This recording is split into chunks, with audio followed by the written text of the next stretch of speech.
Barack Obama let other Democrats know his true feelings about Joe Biden, and some of his comments are, well, accurate. Portland had over 60 911 calls go unanswered as police dealt with rioters.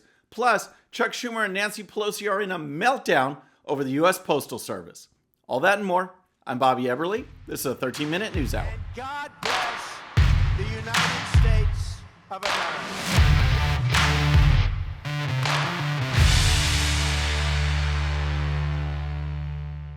All right, friends, welcome to the show. Happy Monday. I hope you had a great weekend. If you're new to the show, thank you so much for tuning in. We're going to start with the 2020 election, Biden-Harris, and we're going to look at Barack Obama. And Politico dove in. They had this story dealing with Barack Obama's true feelings about Joe Biden. They talked with Democrats. They talked with former Obama administration officials to get his true thoughts. And the result is that Obama didn't think much of Joe Biden. So despite differences in personalities and governing styles, Obama pretty much thought Joe Biden was inept. And here's the story from the Daily Caller. Vice President Joe Biden presents his relationship with President Barack Obama as a stellar friendship, but the reality of their interactions while serving in the White House is more complicated, according to Politico. Obama was no stranger to publicly poking fun at Biden during their administration, and aides for both politicians say Biden was frequently unwelcome in conversations and belittled for his political style. The ultimate insult for Biden's camp came when Obama made it clear he was pushing for Hillary Clinton, not his vice president, to be his successor in 2016. Ouch. That had to hurt when your boss is getting ready to end his term as president. You're looking at it, and he supports someone else, not his vice president. That certainly had to sting, but the fact of the matter is that Obama thought that Biden was just not up to the level of Hillary Clinton. And here's more. Obama urged Biden not to run for president in 2016 and didn't think he was tough enough to take on Hillary. He again tried to convince Biden not to run in 2020 and only endorsed Biden after every other candidate had dropped out. Trump campaign communications director Tim Murtaugh told the DC. Now we're learning Obama frequently froze Joe Biden out of sensitive conversations and dismissed him as an old and out-of-touch career politician. Obama knew for years what the American people are coming to realize now. Joe Biden is just a shell. Now, I love that comment because I've said that many times. Joe Biden, unlike Bernie Sanders, Joe Biden actually ended up being, or he is, the dream candidate of the left because he is an empty shell. He can be pushed whatever direction the far left wants. Look, he's got Kamala Harris as his running mate, the most liberal senator out of all 100, the most far left out of all of them. That's his running mate. They see this empty shell. The left sees an empty shell, sees they can push him, and are just in heaven. But the sentiments that Biden lacks gravitas, that he can't take on the big jobs, it's not just shared by a Trump talking head. It is also shared by James Comey, who was Obama's FBI director. And here's more. Memoirs from Obama-era officials aren't kind to Biden either, painting him as a presence Obama tolerated, not a working partner. Obama would have a series of exchanges, heading a conversation very clearly and crisply in direction A. Then at some point, Biden would jump in with, "Can I ask something, Mr. President?" Former FBI Director James Comey wrote in his Obama-era book. Obama would politely agree, but something in his expression suggested he knew full well that for the next 5 or 10 minutes, we'd be all heading in direction Z. After listening and patiently waiting, President Obama would then bring the conversation back on course, Comey added, according to Politico. So, rolling his eyes as Joe Biden talked was only the tip of the iceberg. According to Fox News, this report, Democrats heard Obama's true statements, and he was a lot more blunt with some of the other Democrats.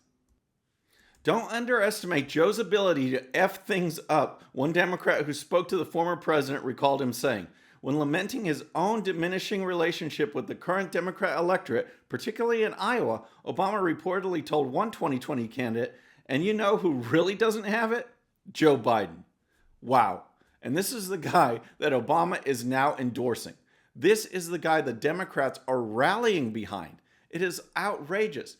Biden picked Harris, far left. He's an empty shell. He's going to be pushed, molded, stretched, twisted by the far left to whatever direction they want to go. This is the guy running for president. And the former president had no confidence in him, thought he was inept. And we've seen it, folks. We've seen the Biden gaffes. We've seen all these questions on his cognitive health. There are serious questions out there. President Trump has brought it up. And now, from this report from Politico, we knew that President Barack Obama thought the same thing, that he knew when Joe Biden had the floor, he'd go off in some crazy direction, that he would screw things up. And those are the words from Barack Obama. So what do you think? What is going to happen in this home stretch of the campaign when you have a candidate like Joe Biden? Will the truth come out? Will Joe Biden say more gaffes, or is he just going to stay hidden in his basement? Let me know what you think. So next, we're going to talk about what's going on in Portland. But first, if you're new to the show or haven't subscribed yet, please subscribe. And when you do, please hit that bell so you'll be notified. We're making our push for 100,000 subscribers by Election Day. 100K by Election Day, and we can do it with your help. So next, let's talk about Portland, because folks, they have now entered 80 days, 80 straight days of protests and riots. Can you believe that? If there's a Democrat official there, I don't know how they can show up to work and actually say that they are representing the people, actually think that they are doing their job. They should all resign or be thrown out of office. 80 straight days of riots and protests. President Trump has tried to come in and help, guarding at least the federal buildings. That wasn't wanted. State police have come in to help. That wasn't wanted. This is anarchy, folks. And just this weekend, we see an example. Over 60 calls, 60 911 calls were left unanswered because police are too busy with these protesters and rioters and vandals. Here's a report. More than 60 emergency calls to police went unheeded overnight in Portland as officers were preoccupied with hundreds of demonstrators downtown and were pelted by rocks. On the 80th consecutive night of protests, the Portland Police Bureau declared a riot around midnight Sunday after a crowd of hundreds had blocked traffic for 3 hours by the Penumbra Kelly building in the 4700 block of East Burnside Street, trespassed on closed property, and engaged in violent, tumultuous conduct. It's just outrageous that this can go on for 1 day or 2 days, let alone 80 days. These people have no support. These police have no support. Remember, their mayor, he went down there for a listening session with the protesters and rioters. He ended up getting pelted. He ended up getting threatened. But these people do nothing. It's either they are complicit in wanting the chaos and anarchy, or they're just inept. They cannot do anything. And these Democrats are showing that they can't lead. We don't want them to lead, which is another reason you shouldn't elect Joe Biden as the head of Democrats when all over the country we see the results of poor leadership. Poor leadership, these cities are run to the ground, and there's chaos and anarchy. And here's more. At the time of this release, over 60 calls for police service were holding around the city, the police bureau said in a statement. Some had been holding for the length of the events described here. Call types range from theft, vandalism, suspicious activity, hazards, hit and run, burglary, violation of restraining order, alarms, stolen cars, harassment, and many others. I'm surprised the police don't even show up, that they don't just walk away, because this is outrageous. In Austin, Texas, they just voted to cut some of the police budget. Minneapolis voted to get rid of the police altogether. This defund the police movement is moving on in these liberal cities. City councils are voting for this, and police are still showing up to do their job and try and maintain some law and order with no support of the so-called leaders, these Democrat leaders in these cities. It's absolutely outrageous. So next, I want to talk about what's going on at the U.S. Postal Service. But first, folks, I got to tell you about my friends over at Bottle Breacher. This is Eli Crane's company, veteran-owned, American-made products. Please check them out. This is the best in man gifts and groomsmen gifts, promotional items. Just go to bottlebreacher.com, use coupon code BOBBY13 for 15% off your next purchase.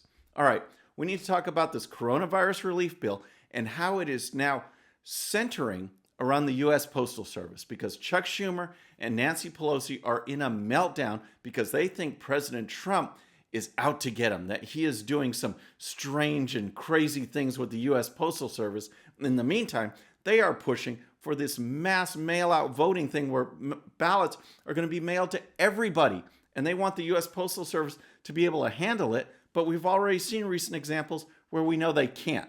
So they're freaking out. They want to push this, and it's just going back and forth. Here is President Trump's trade advisor, Peter Navarro, on the subject. Well, let's think about first the irony, Pete, of what's getting Chuck and Nancy back to Washington. It's not concern about the working men and women of America who really need our help right now. They want to come back so they can rename the post office the United States Ballot Harvesting. All right, so Chuck and Nancy are freaking out. They want this mass mail-out voting. They know the Postal Service can't handle it. But now they're claiming that there's some sabotage going on within the U.S. Postal Service. Like any department, President Trump is trying to clean things up. There's a new Postmaster General. There's several new members on the board that Trump is trying to lead, trying to organize, even though this is supposed to be some kind of independent entity which is responsible for blowing its own budget every time, running deficits year after year and mismanagement. They're trying to clean things up. Nancy Pelosi and Chuck Schumer think there's sabotage, so they want to hold emergency hearings. And here's Chuck Schumer. Donald Trump is aimed at hurting the elections. He has said, this man has no limits, unlimited gall. He says he wants to slow down the mail to hurt the elections and make people doubt the results of the election. Maybe he's worried he's going to lose. It doesn't matter.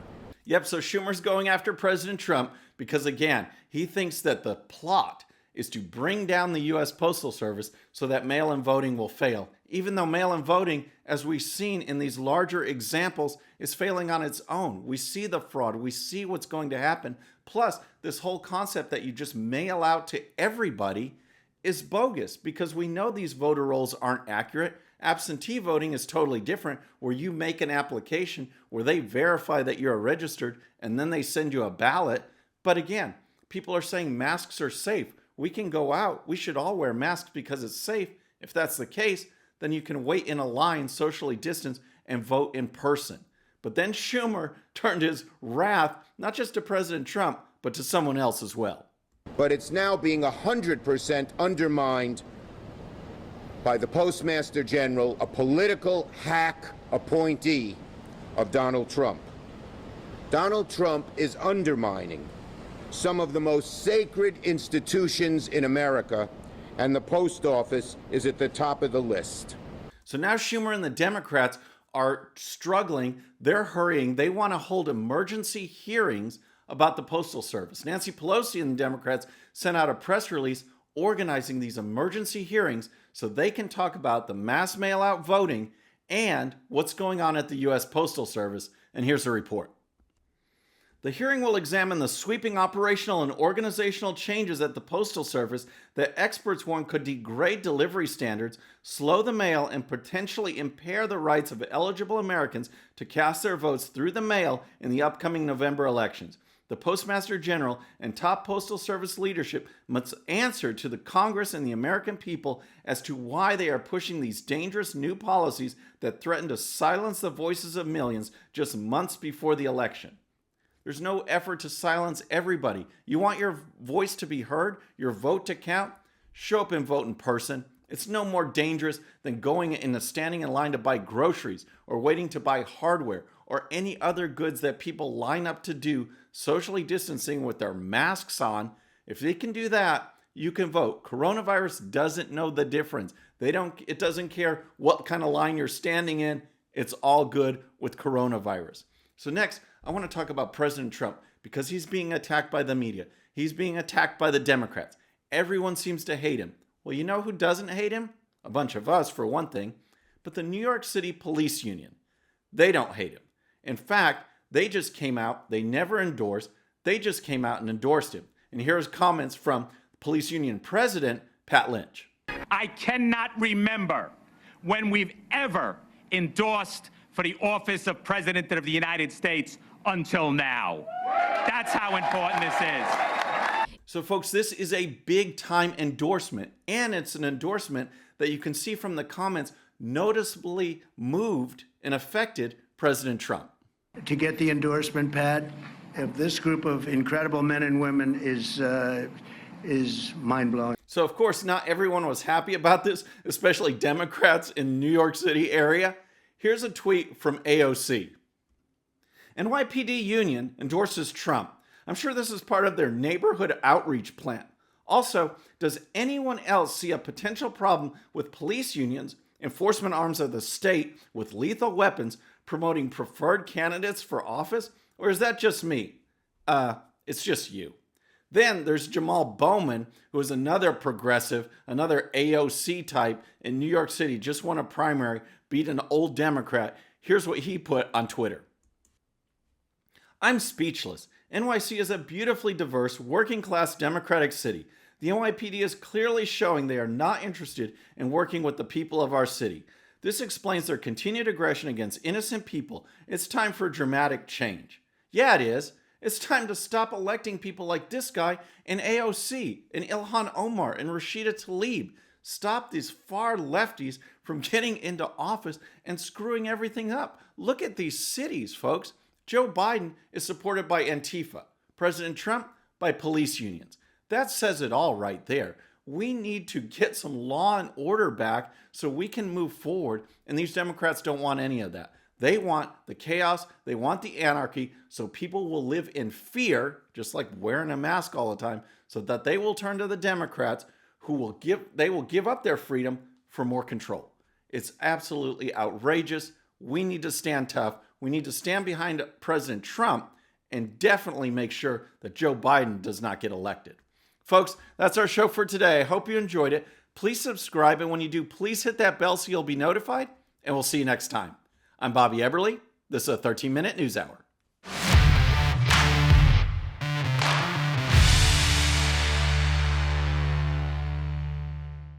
Okay, friends, thanks so much for watching. And before you go, please hit that subscribe button, hit that bell so you'll be notified. And here's a special video just for you so you can watch even more of the 13-minute news hour. And don't forget to check out GOPUSA.com for the best in conservative news and commentary. We'll see you next time.